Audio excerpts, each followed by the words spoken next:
Thanks, Gloria.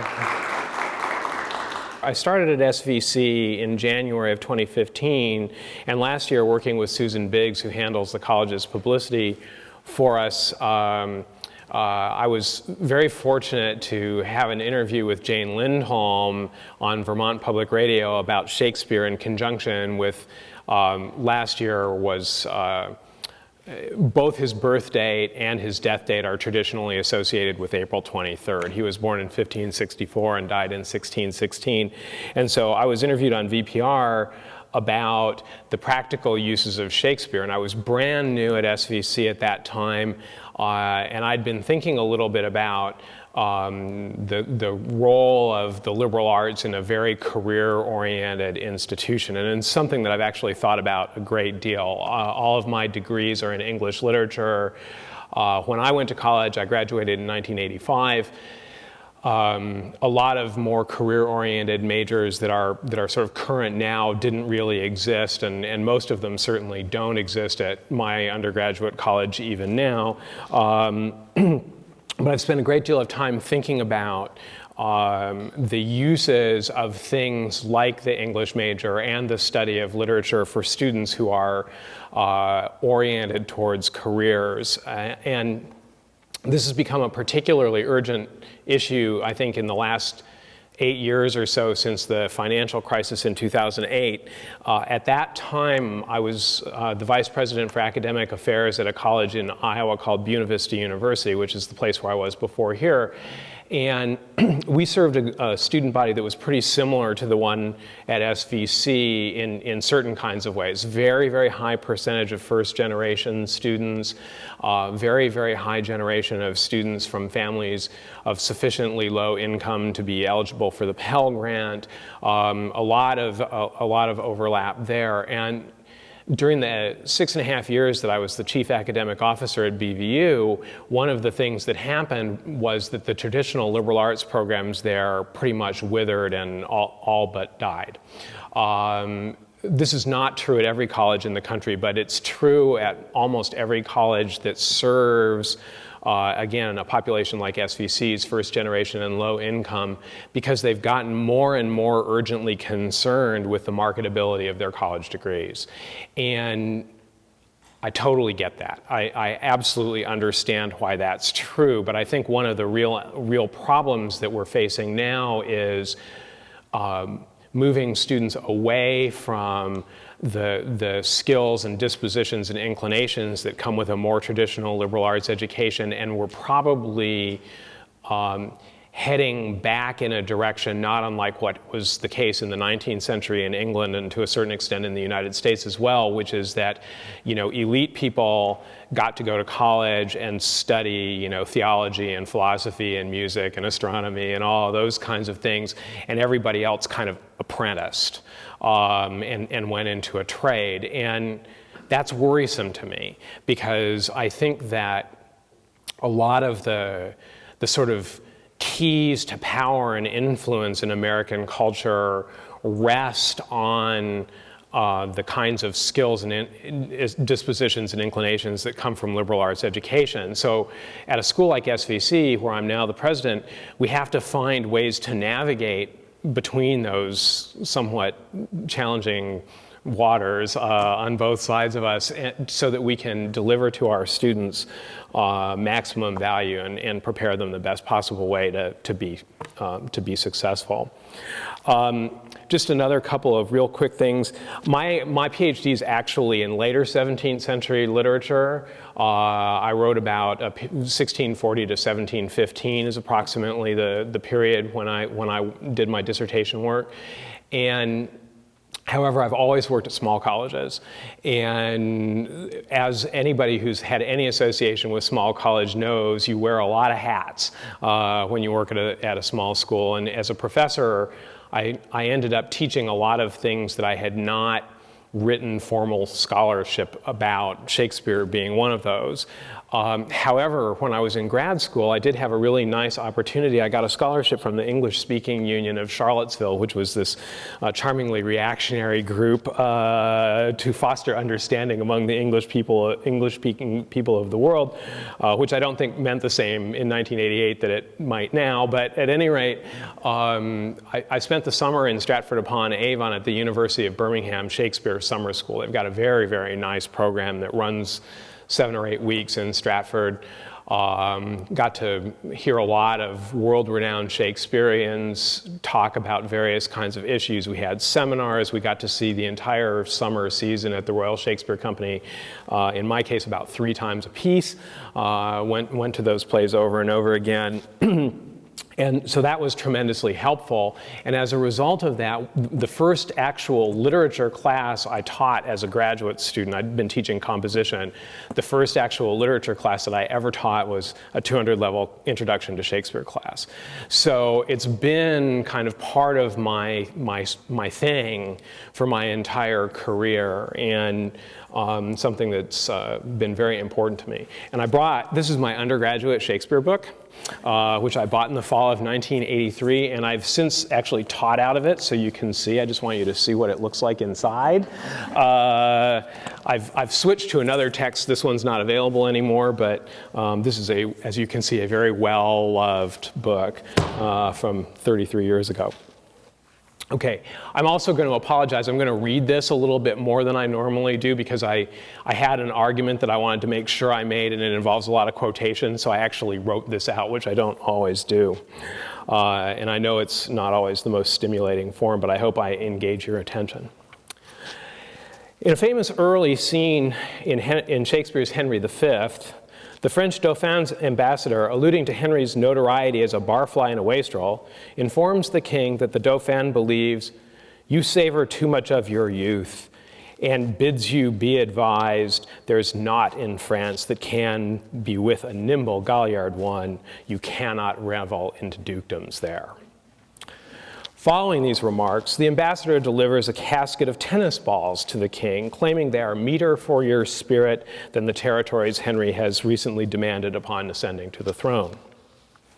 Henry coldly, how many of you have seen the Kenneth Branagh movie version of Henry V? This is an absolutely brilliant scene, and that's a brilliant movie in general, but this is a really brilliant scene.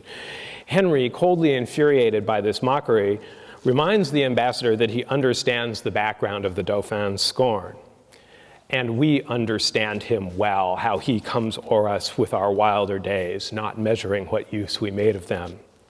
We never valued this poor seat of England, and therefore, living hence, did give ourselves to barbarous license, as 'tis ever common that men are merriest when they are far from home.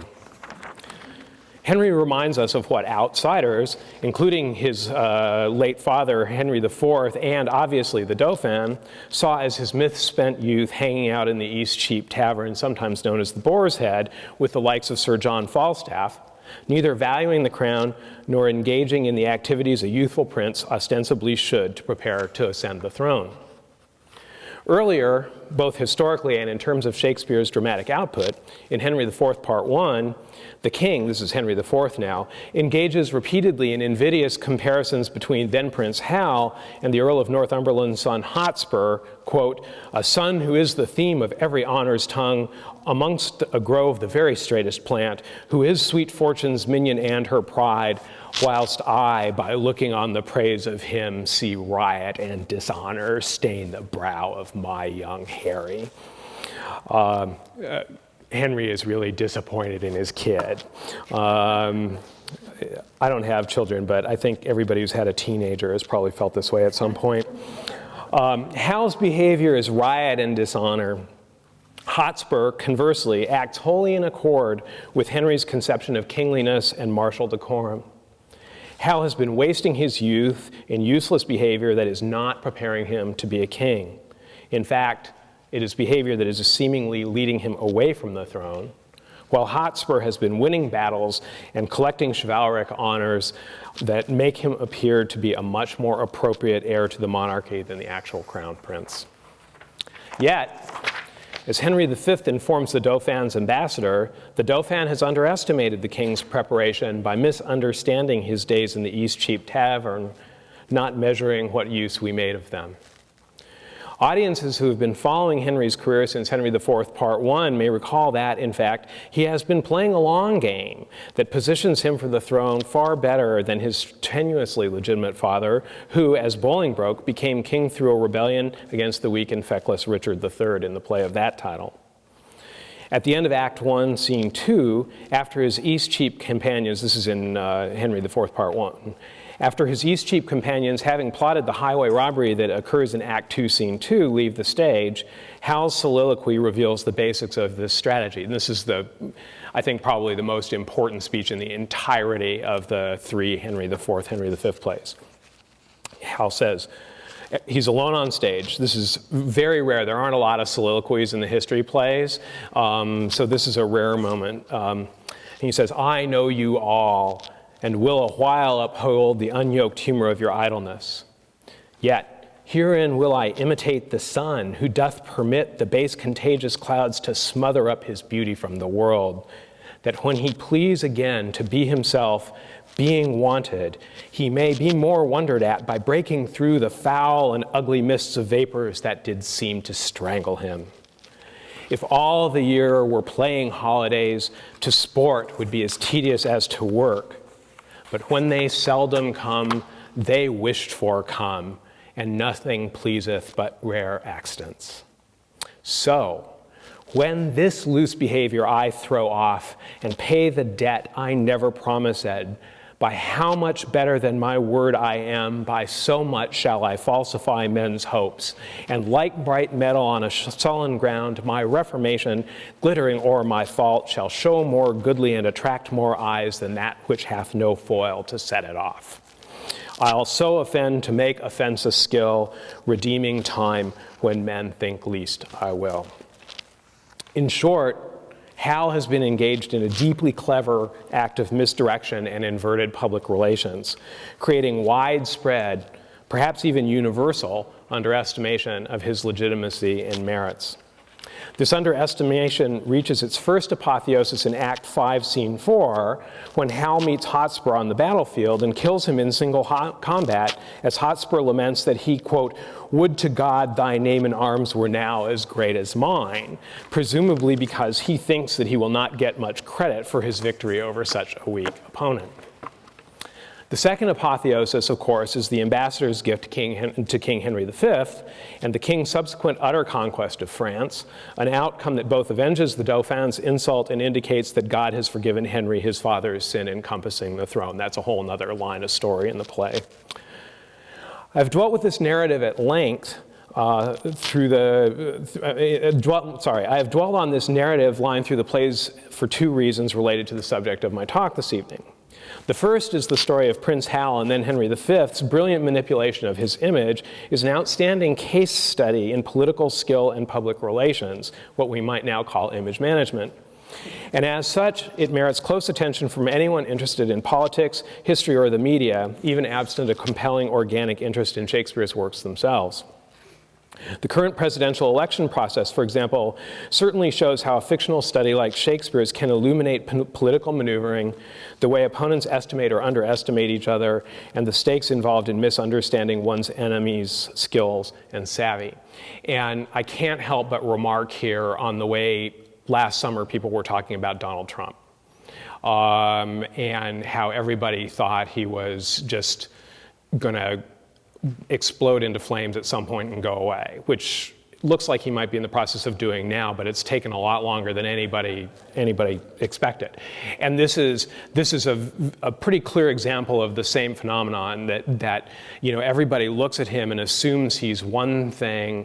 And in this case, I think they've misread the audience, not the player, but it functions kind of the same way.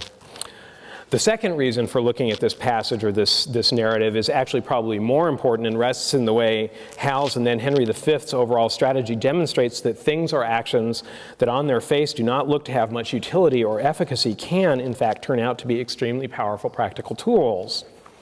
In other words, I'd like to read the narrative arc of the Henry plays as a kind of allegory for the ongoing conversation about liberal arts education and the role of humanities and social sciences, specifically in how these disciplines help prepare young people for personal and professional success.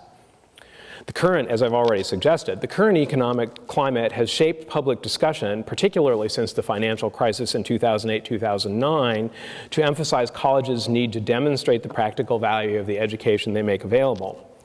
Moreover, this same discussion has pushed college students and pushed them hard towards pursuing studies that have a clear, direct path to a specific line of gainful employment. The phrase return on investment has become a standard part of current higher education rhetoric and has, at least superficially, cast doubt on the value of economic disciplines that cannot show an immediate and direct financial payoff, disciplines such as studying Shakespeare.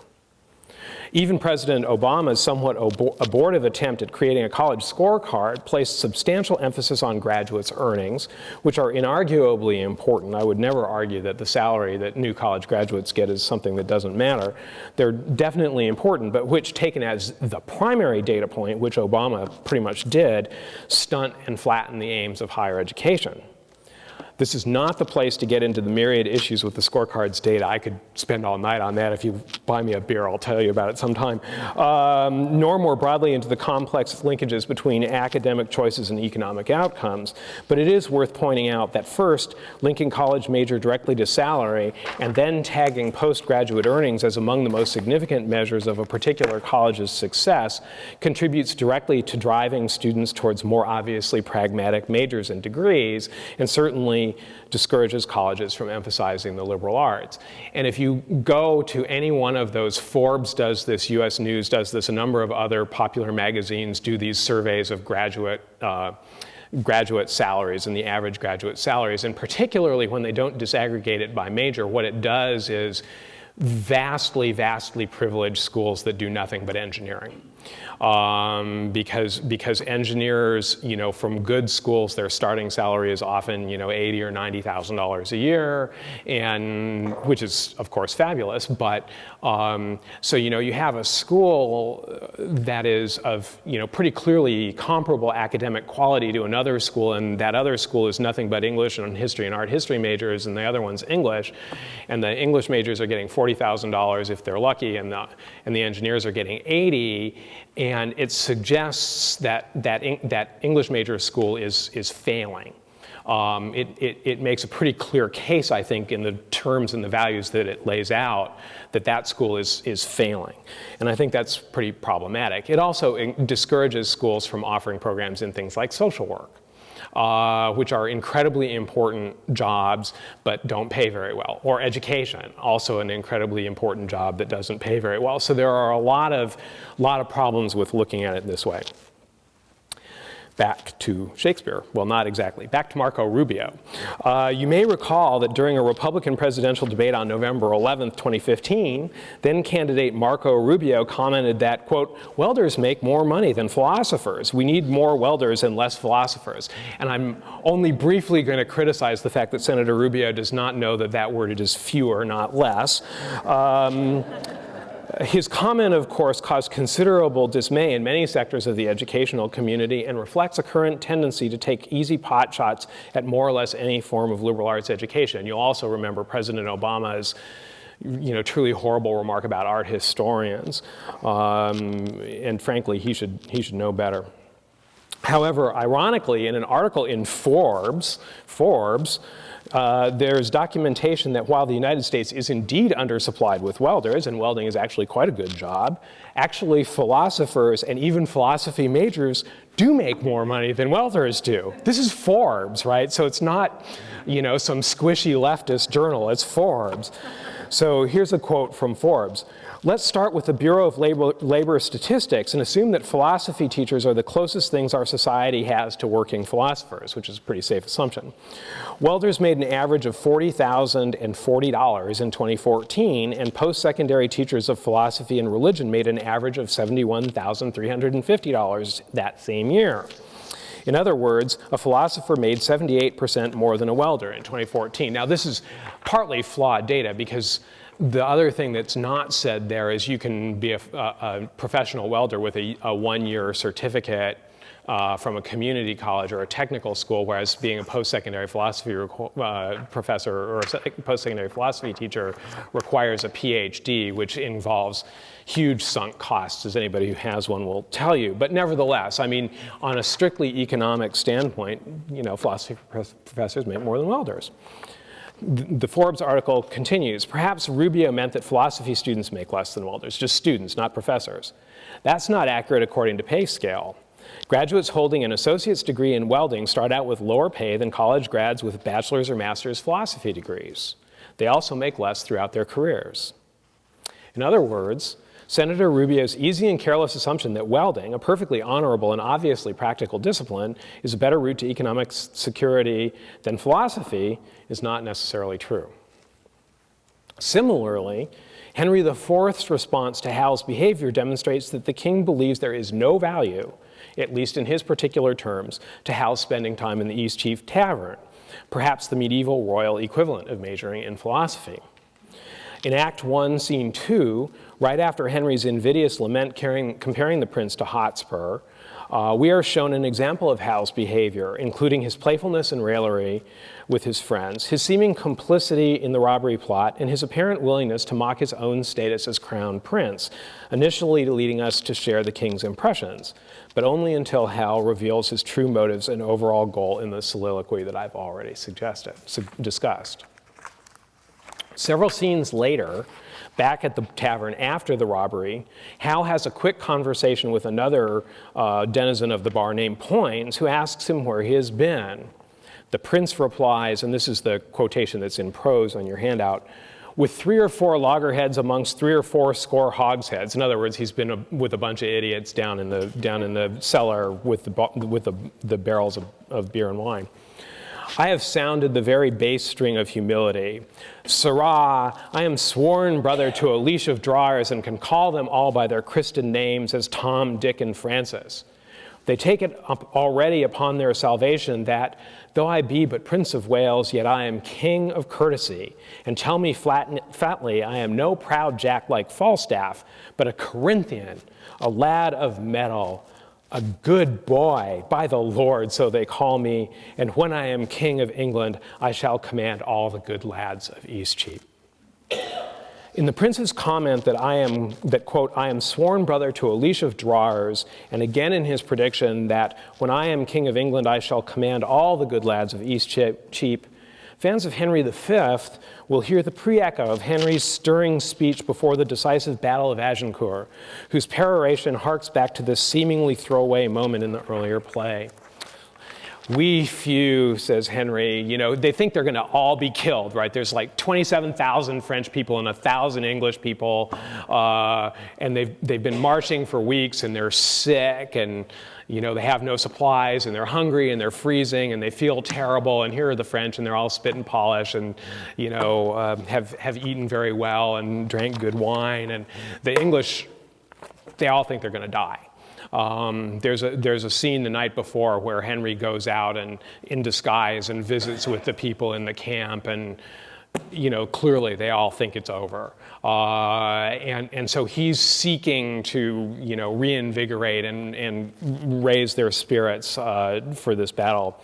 So it's we few, we happy few, we band of brothers, for he today that sheds his blood with me shall be my brother.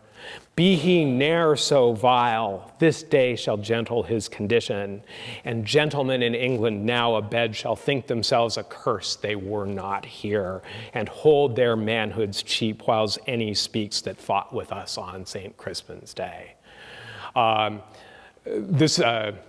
Winston Churchill, Henry V was Winston Churchill's favorite play, and you can see why, because he, sort of dragged England through World War II on the back of Henry V.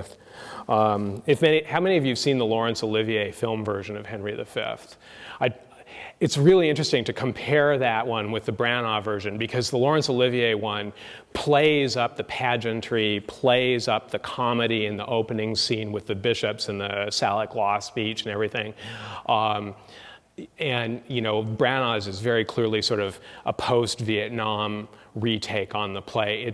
When I used to teach Shakespeare at Cornell College, we always would look at both of those versions of the play and talk about interpretation.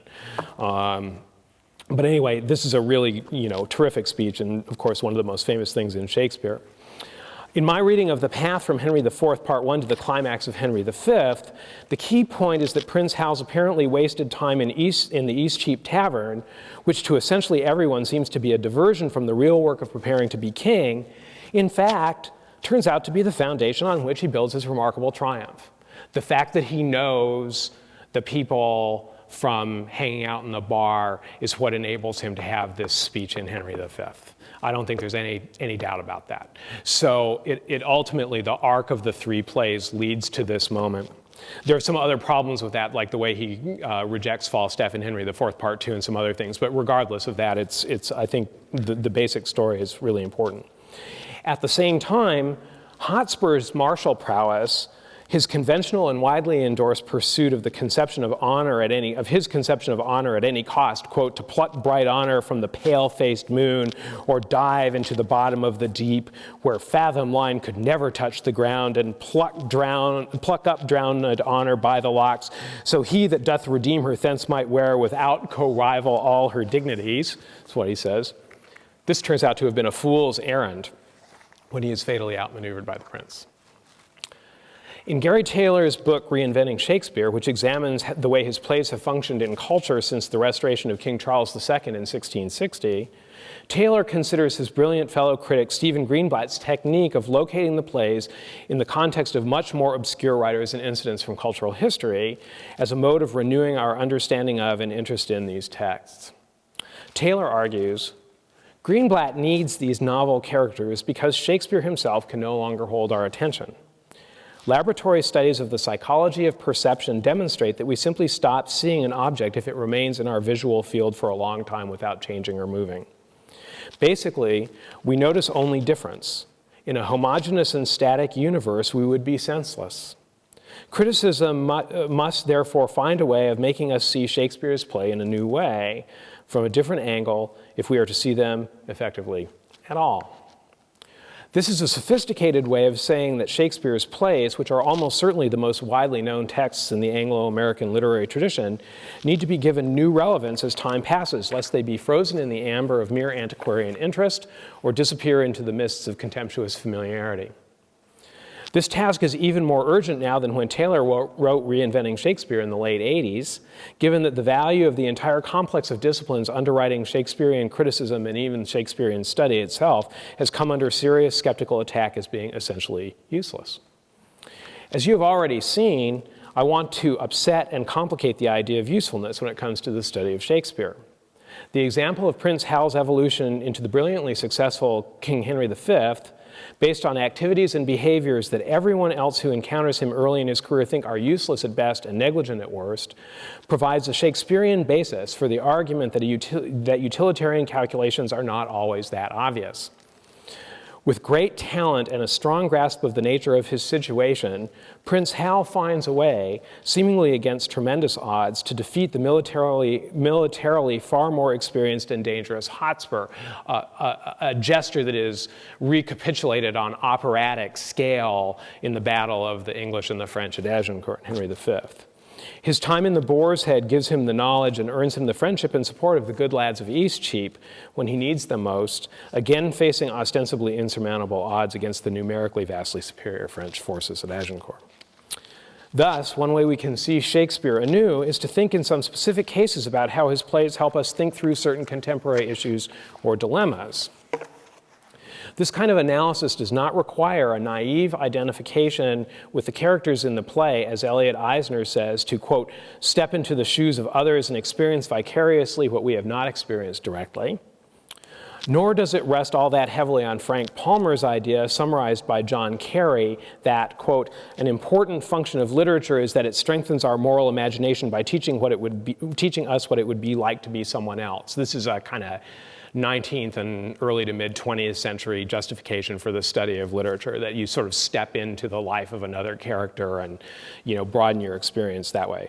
Although I actually think that's a pretty compelling way of thinking about literary studies.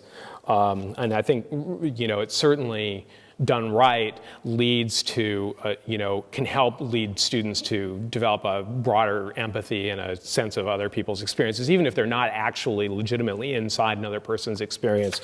A powerful text can certainly help people see something about that experience that they would not see without that text. I mean, I think that's pretty indisputable.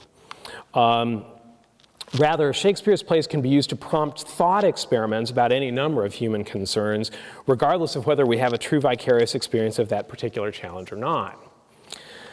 Thus, we can examine, actually, when I was writing this, I thought about going into a thing about the Harvard School of Business's use of case studies, and I decided not to, but consider it alluded to. Thus, we can examine Prince Hal's behavior and victories as an example of highly successful management of public perception, or of the relationship between an ambitious father and his seemingly rather disappointing son, or for that matter of the superiority of tavern to court culture, without ever once imagining that we are actually vicariously experiencing any of these things. One thing that is required, though, which many critics would also tag as hopelessly naive, is that we must grant, albeit provisionally, that the characters and situations we examine are real. There is much to be said for examining the artifice of art. As an example, above I trace that word brothers from the tavern scene between Poins and Hal in Henry IV, Part 1, through its spectacular reappearance in King Henry V's Agincourt speech. Surely a brilliant and high-level example of the way Shakespeare builds his dramas from highly structured motifs and verbal echoes. At the same time, the deep and complex resonances of the word brothers, what it implies about comradeship, shared experience, and the potential for shared sacrifice require that we allow those brothers temporarily to be taken as real, so that we can imagine the way the king's reference to his band of brothers at Agincourt will affect his hearers inside the play. Put slightly differently, we need to grant the text enough provisional reality that we can experience the empathetic resonances of the word brothers, both within the play itself and in our own understanding of how that term works emotionally. So you develop this kind of interaction with the text through that word brothers. Given that, what can we do with Shakespeare's plays to help us think through some further issues of concern or concerns? I was 26 years old and in graduate school the first time I taught King Lear. When we began our first class session on the play, I asked the students, smart, talented first and second year undergraduates at a highly selective university, what they thought of the king's behavior and the tragic outcome to which it leads. Their nearly universal answer was that Lear's behavior is stupid and that he is almost entirely responsible for his own problems. This is a young person's answer. It is, in fact, also the answer that Regan and Goneril would almost certainly employ if they were asked to explain their treatment of their father. It is absolutely beyond question that Lear acts foolishly, particularly at the beginning of the play when he proposes the love contest between his three daughters to determine the division of the kingdom. This is pretty early in Act 1 in King Lear. Meantime, we shall express our darker purpose. Give me that map there. Know that we have divided in three our kingdom, and 'tis our fast intent to shake all cares and business from our age, conferring them on younger strengths while we unburdened crawl towards death. Our son of Cornwall, and you, our no less loving son of Albany, we have this hour a constant will to publish our daughters' several dowers, that future strife may be prevented now. The princes, France and Burgundy, great rivals in our youngest daughter's love, long in our court have made their amorous sojourn, and here are to be answered. Tell me, my daughters, since now we will divest us both of rule, interest of territory, cares of state, which of you shall we say doth love us most, that we our largest bounty may extend where nature doth with merit challenge? This speech is full of premonitions of catastrophe, for those of you who know King Lear. There's a lot going on here. Lear starts by naming his darker purpose, by which he means the purpose that is yet unknown to his audience, but which carries with it the very important hint of evil or danger in the word darker. He elicits from his contemporary audience, that is, the people who are watching the first versions of this play in somewhere around 1603, 1604, the horrific vision of a divided nation, just as the British Isles were, for better or for worse, beginning to consolidate into what would become their modern form. This is right after James I ascended to the throne after the death of Queen Elizabeth. And at the end of Queen Elizabeth's life, well, pretty much through her entire reign, there was massive hysteria in England about the fact that she didn't have an heir to the throne, that she wasn't married. And for those of you who are history buffs, you'll remember all the maneuverings of Mary Queen of Scots, who was James I's mom, and her multiple disastrous marriages to adventurers and scoundrels from the continent, and just a whole variety of things like that were going on. And many critics have remarked that this image of the map of England, or probably the map of the entire main British island with Scotland and Wales as well, divided into three pieces, was going to elicit from those in the know, a shudder of horror and visions of civil war and all kinds of things. So, he starts out with an image that's going to scare his audience greatly. He announces his plan to lay down the burden of kingship and his desire to forestall future strife. Finally, he proposes the debate between his three daughters as to who loves him the best, a contest his straight-talking, honorable daughter Cordelia is doomed to lose to her slickly political and unscrupulous sisters. The entire passage is full of ironic foreshadowing of the play's denouement, particularly in Lear's prediction about unburdened crawling towards death. An interesting question is, why does King Lear set up his own catastrophe in this way? What does he think he is going to gain?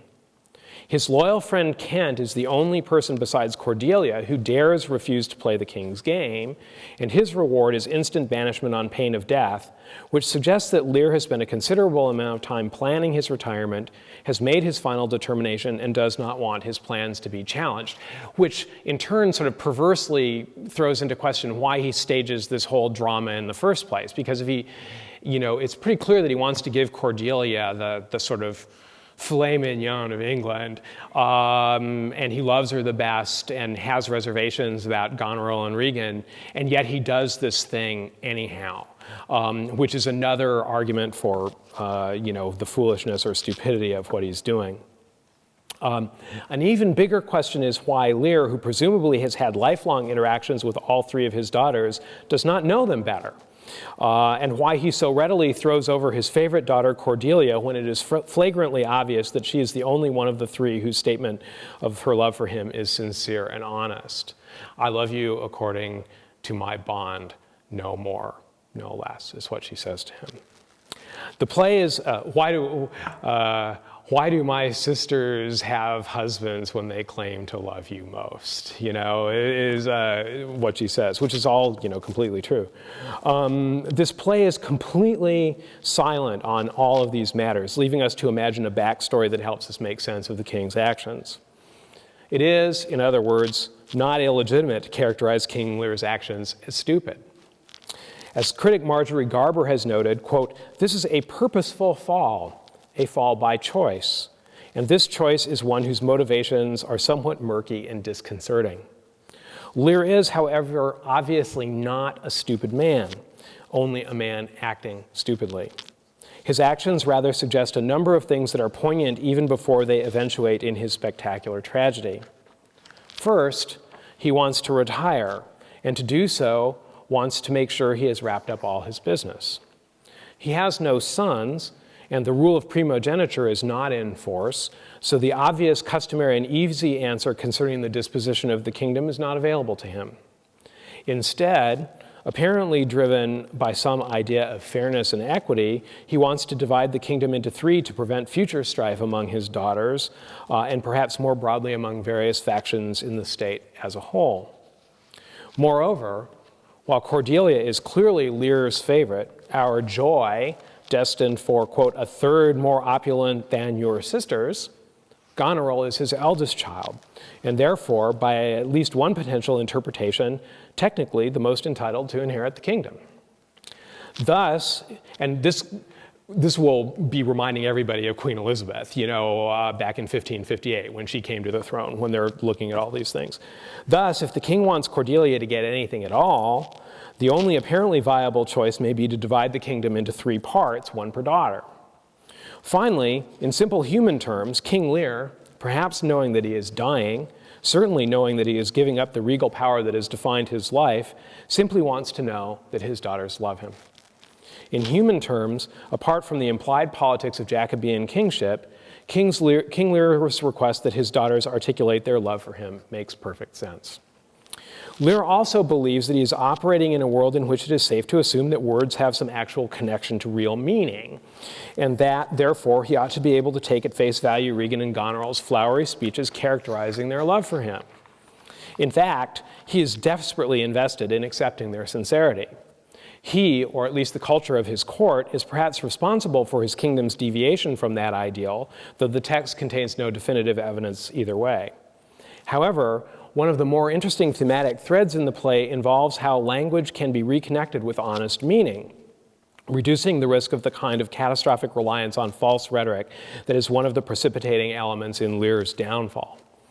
This thread passes through the apparent nonsense spouted by the fool and Edgar's mad ravings in the persona of poor Tom, all the way through Edgar's final assertion that the weight of this sad time we must obey, speak what we feel, not what we ought to say, which is a definitive commentary on, I think, pretty much the entire story, which is plainly a reassertion of Cordelian sincerity as against the courtly lies that briefly gained Regan and Goneril each half of the divided kingdom. A related thread is found in the way Lear is gradually stripped of the trappings of civilization. First his knights and finally his clothes themselves, as he realizes in confronting the nearly naked poor Tom that, quote, unaccommodated man is no more but such a bare-forked animal as thou art. Civilization cuts 2 ways. On the one hand, it accommodates humans with clothes, language, and social and familial bonds, while on the other, those clothes hide animal nature, language can be used to lie, and bonds between people can, when perverted, become the means to destroy them. When, as the fool remarks, Lear, quote, mades thy daughters thy mothers, he crossed over the barrier between civilization's protective and accommodative effects and its barely adequate covering of humanity's ultimately bestial condition. Despite the fact that they are almost entirely despicable and evil, I also want to emphasize something critically important about Regan and Goneril's behavior. Act 1, Scene 4 shows Goneril trying to strip Lear of his retinue of 100 knights. She says, I do beseech you to understand my purposes aright, as you are old and reverend, should be wise. Here do you keep 100 knights and squires, men so disordered, so debauched and bold, that this our court, infected with their manners, shows like a riotous inn. Epicurism and lust makes it more like a tavern or a brothel than a graced palace. The shame itself does speak for instant remedy. Be then desired by her that else will take the thing she begs, a little to disquantity your train, and the remainders that shall still depend to be such men as may besort your age, which know themselves and you. Goneril certainly threatens Lear. She will else take the thing she begs, but at the same time she's quite right about the risk of riot and disorder posed by Lear's retinue. He claims that he wanted to unburdened crawl towards death, but it appears that what he really wanted was all the pomp, circumstance, and reverence due the kingship with none of the work. Goneril, in other words, is not wrong. Once one even provisionally concedes this point, the questions arising from Lear's behavior and its links to what happens to him multiply exponentially. King Lear is a tremendously rich and complicated play, and I have only begun to touch on some of the issues it raises. However, it can serve as a case study for family dysfunction and the relationships between parents and children, a fact that Jane Smiley brilliantly exploited in using the play as the basis of her superb Pulitzer Prize-winning novel, 1,000 Acres, a searching inquiry into the roles of sincerity and dissimulation, and a philosophical inquiry into the nature of humanity. It is also a demonstration of the moral ambiguity that inheres in many circumstances where on the surface right and wrong appear to be very much clear-cut.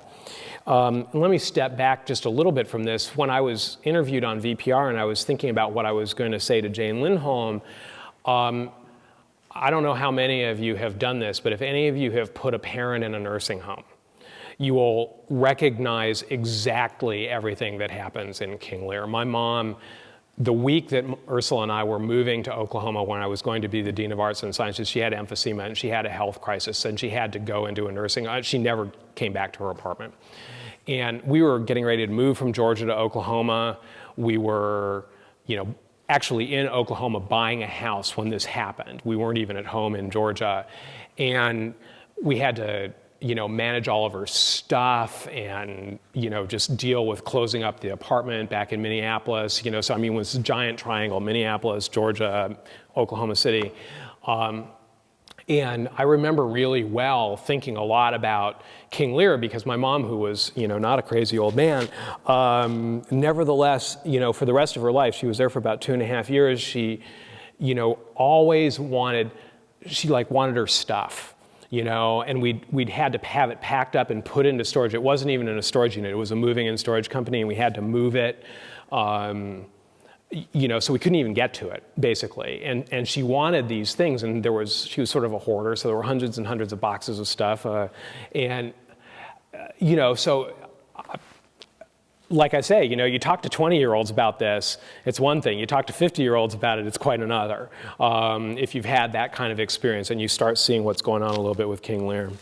So my question to that first class of students was probably not the right one, because while their answer that King Lear is stupid is unsubtle and could have cut off further conversation, it is also not wrong. The much better questions are, what does King Lear really want? And how does that desire precipitate his tragedy?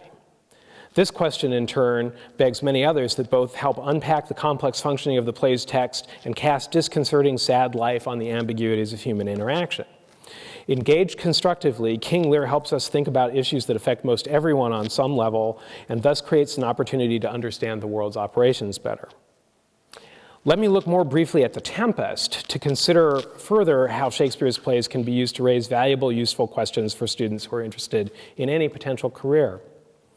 Those who know the play will remember that it recounts the story of the mage Prospero, quote, being so reputed in dignity and for the liberal arts without a parallel, and his daughter Miranda, who are marooned on a desert island with the creature Caliban, who, despite being characterized as a monster, seems likely simply to be a non-European human, and Ariel, a spirit servant indentured to Prospero.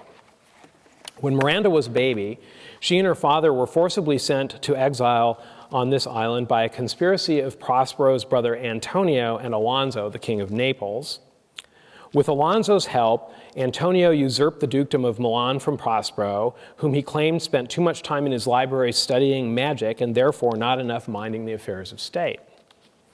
As Prospero recounts to Miranda, quote, in few they hurried us aboard a bark, bore us some leagues to sea, where they prepared a rotten carcass of a butt, not rigged, nor tackle, sail, nor mast.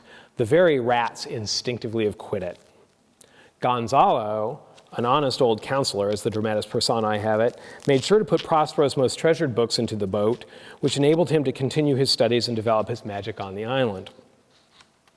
Some years having passed, the various people involved in the coup, along with Gonzalo and the drunken clown servants Trinculo and Stefano, are sailing past the island on the way back to Italy from the wedding in Tunis of Alonso's daughter Claribel, giving Prospero, with Ariel's help, the opportunity to conjure a tempest that leads the party to be shipwrecked on the island. The majority of the play then consists of Prospero's maneuvering of the various parties into a climactic scene where he confronts Antonio and Alonso, along with Trinculo and Stefano, who, in a somewhat comic recapitulation of the original story, have been plotting with Caliban to murder Prospero in his sleep and take control of the island. In addition, he orchestrates the pairing off of Miranda with Alonso's son Ferdinand, setting in motion an eccentric version of the standard comic marriage plot. It's a critical commonplace that Shakespeare's so-called late romances, the other three of which are The Winter's Tale, Cymbeline, and Pericles, Prince of Tyre, are structurally tragedies that have their catastrophe averted generally by forgiveness and reconciliation, as opposed to the mass deaths that characterize the more traditional tragedies. These distinctions are somewhat blurry, since arguably the same kind of structure occurs in other plays, notably the comedy Much Ado About Nothing, in which Hero's apparent death leads to Claudio's repentance and the couple's reuniting rather than his planned murder undertaken by Benedick at the insistence of his lover Beatrice. In The Tempest itself, the pairing of Miranda and Ferdinand steadily hints at a comic outcome, regardless of the initially tragic trajectory of the main plot. Regardless, in The Tempest, forgiveness and recognition of mutual responsibility are the critical outcomes of the play's action. To my mind, the single most important moment in the play comes when Prospero has all his enemies completely in his power. He says, "At this hour lie at my mercy all mine enemies." Ariel describes their helplessness, telling Prospero that, quote, "Your charms work so strongly, Workham, that if you now beheld them, your affections would become tender." Ariel is familiar with Prospero's profound anger, having experienced it himself and more often witnessed it in Prospero's treatment of Caliban, and is perhaps afraid, therefore, that he will unleash comprehensive, deadly revenge on those who betrayed him. Prospero responds to Ariel's suggestion that his affections would become tender by asking, "Dost thou think so, spirit?" To which Ariel replies, "Mine would, sir, were I human." Prospero then admits, "And mine shall. Hast thou, which are but air, a touch, a feeling of their afflictions, and shall not myself, one of their kind, that relish all as sharply, passion as they, be kindlier moved than thou art? Though with their high wrongs I am struck to the quick, yet with my nobler reason 'gainst my fury do I take part. The rarer action is in virtue than in vengeance. They, being penitent, the sole drift of my purpose doth extend not a frown further."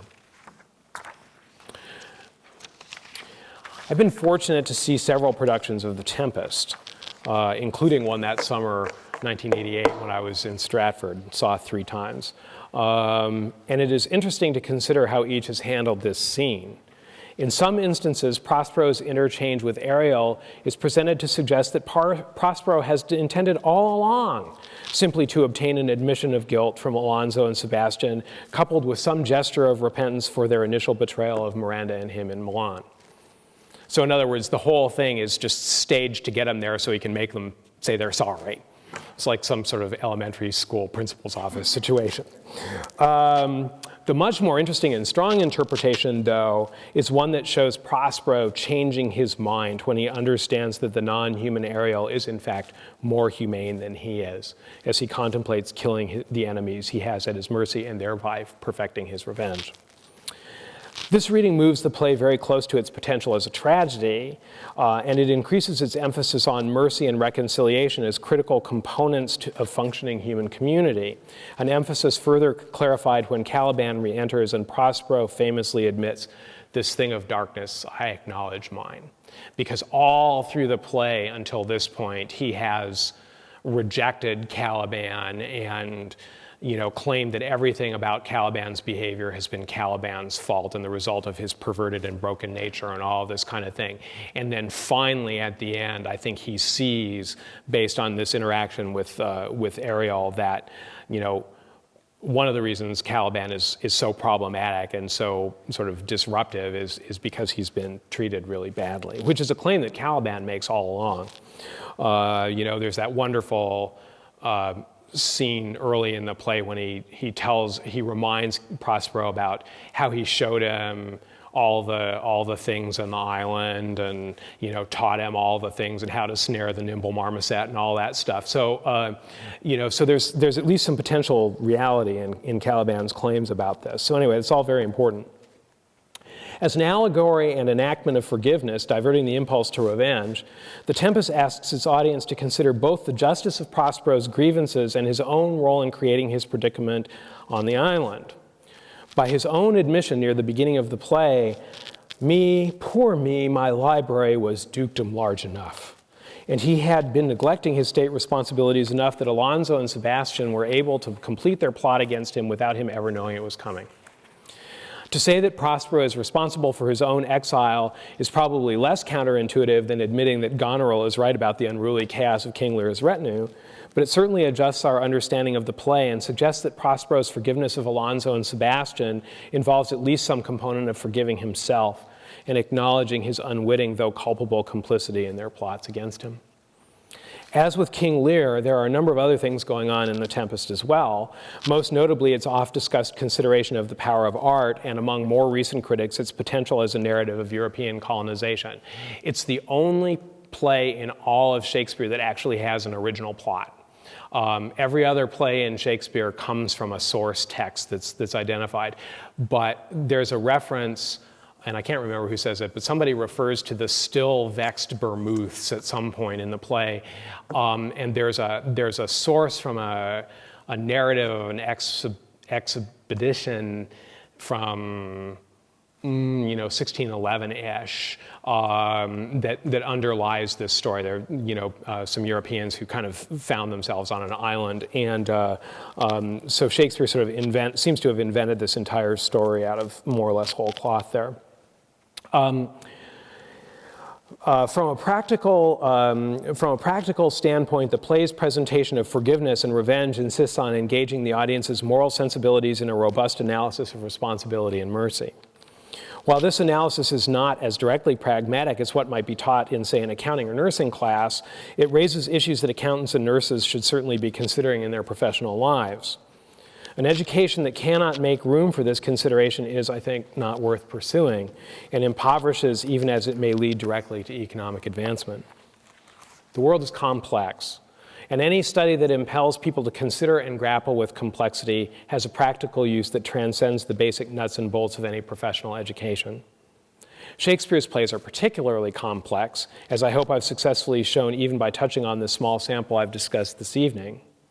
Moreover, they are complex in multiple ways, as artifacts that have interesting and provocative structures and verbal textures, and as stories that pose difficult human problems in a plausible and thoughtful way. The term critical thinking is often and loosely employed, but a careful study of Shakespeare's plays surely fosters that kind of thought, no matter how much one might choose to define it. In short, Shakespeare's works have a high use in preparing people to navigate a complicated and difficult world. Tim Worstall, writing in Forbes in a response to a blog post by Andrew Coulson from the Cato Institute critiquing undergraduate liberal arts education and toying with the idea that such education should not receive any kind of taxpayer subsidy, wrote, this also is in Forbes, the same magazine that said that philosophers make more than welders. There is one final thing, that college is a great social time, a time to grow up, to network, to take those first steps into the adult world. These are all euphemisms for having sex with different people and getting drunk a lot. Indeed, a most pleasurable and vital part of that transition from youth to adulthood. But $200,000 to provide 4 years of this does seem just a little steep as a price tag. Let them use bars as their forefathers did in begetting them. When I found this quote, I was so happy. If you hear echoes of Prince Hal's early career here, you're not wrong. For Hal, of course, the Boar's Head in Eastcheap has been his classroom and the source of much of his political and martial wisdom and success. Certainly, Hal makes extraordinary use of his experience, an outcome that requires superb strategic wisdom and self-discipline, characteristics for which young people are not generally known, as well as outstanding talent, for which they often are. Thus, we have colleges that provide a structure to help students develop and cultivate those virtues, and thereby to achieve success and raise their estimate of what they might be able to do, whether they study philosophy, engineering, art history, or nursing. Thus, perhaps Mr. Coulson needs to heed the examples of Henry IV and Hotspur, both of whom learned to reckon what use Prince Hal has made of his time in the Boar's Head, rather than underestimating the value of things that appear useless to his limited imagination. For it is his supposedly wasted time there that makes Hal the king. Thank you very much.